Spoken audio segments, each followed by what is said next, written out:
명의 친구는 야자를 마치고 집으로 돌아가는 중이었다.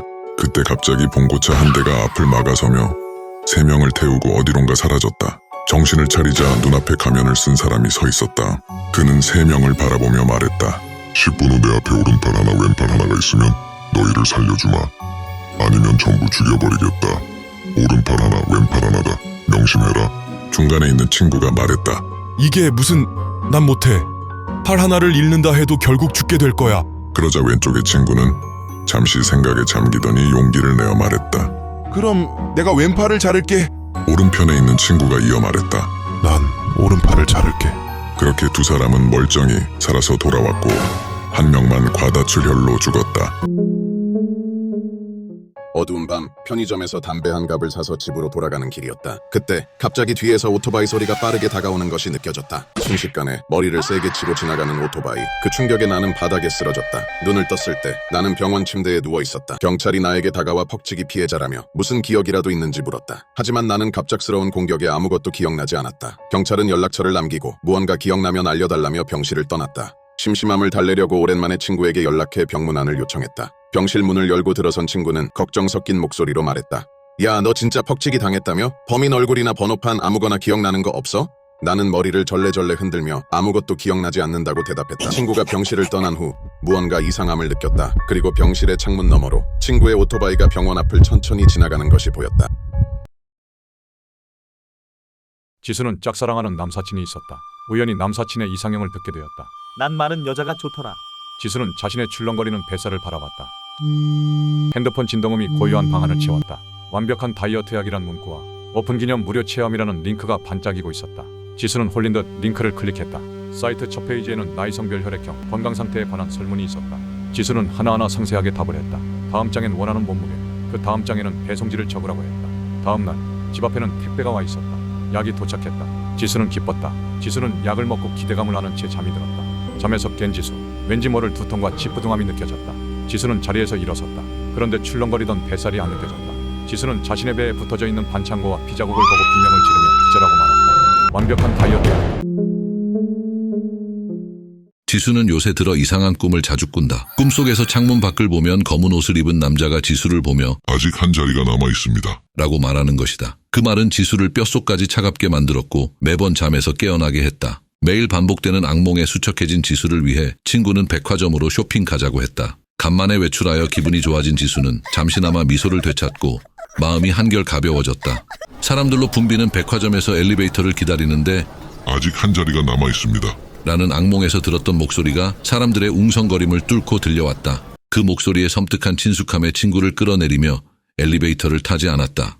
친구의 왜 그러냐는 물음과 의아해하는 주변 사람들의 시선은 무시했다. 그 순간 끔찍한 충돌음이 건물 전체에 울려 퍼졌다. 엘리베이터가 추락했고 탑승객은 모두 사망했다.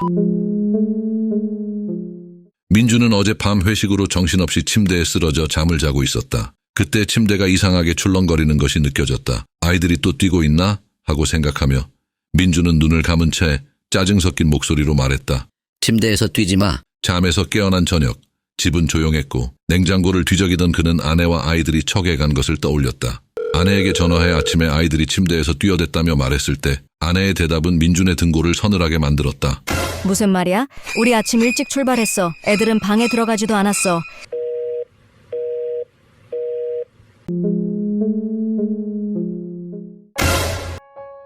지수는 소아암을 앓고 있었지만 어두운 암센터 분위기를 밝혀주는 해맑은 웃음의 소유자였다. 옆방에는 지수를 손주처럼 아끼는 할머니가 계셨다. 어느 날 지수는 꿈을 꾸었다. 시야가 흐릿한 버스 안 병원에서 익숙한 얼굴들이 앉아 있었다. 뒤를 돌아보니 옆방 할머니가 계셨다.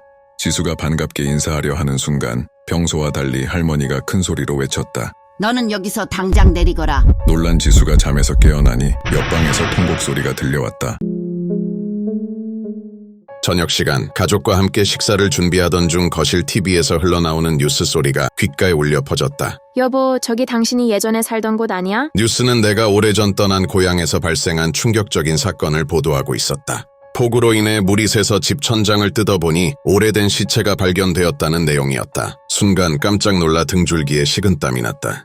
나는 급하게 식사를 마치고 지하창고로 발걸음을 옮겼다. 지하창고의 천정을 바라보며 나는 안도의 한숨을 쉬었다.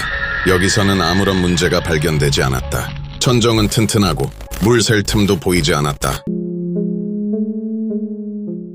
출장 중인 준우는 야식을 사기 위해 편의점에 들렀다. 간식을 고르던 중 어디선가 익숙한 핸드폰 벨소리가 울려 퍼졌다. 핸드폰을 호텔에 두고 온 것을 기억한 준우는 고개를 갸웃했다. 그러나 익숙한 벨소리는 그를 호텔로 다시 돌아가게 했다. 호텔 방에 도착한 준우는 정말로 울리고 있는 핸드폰을 발견했다. 통화 버튼을 누르자 아내의 다급한 목소리가 흘러나왔다.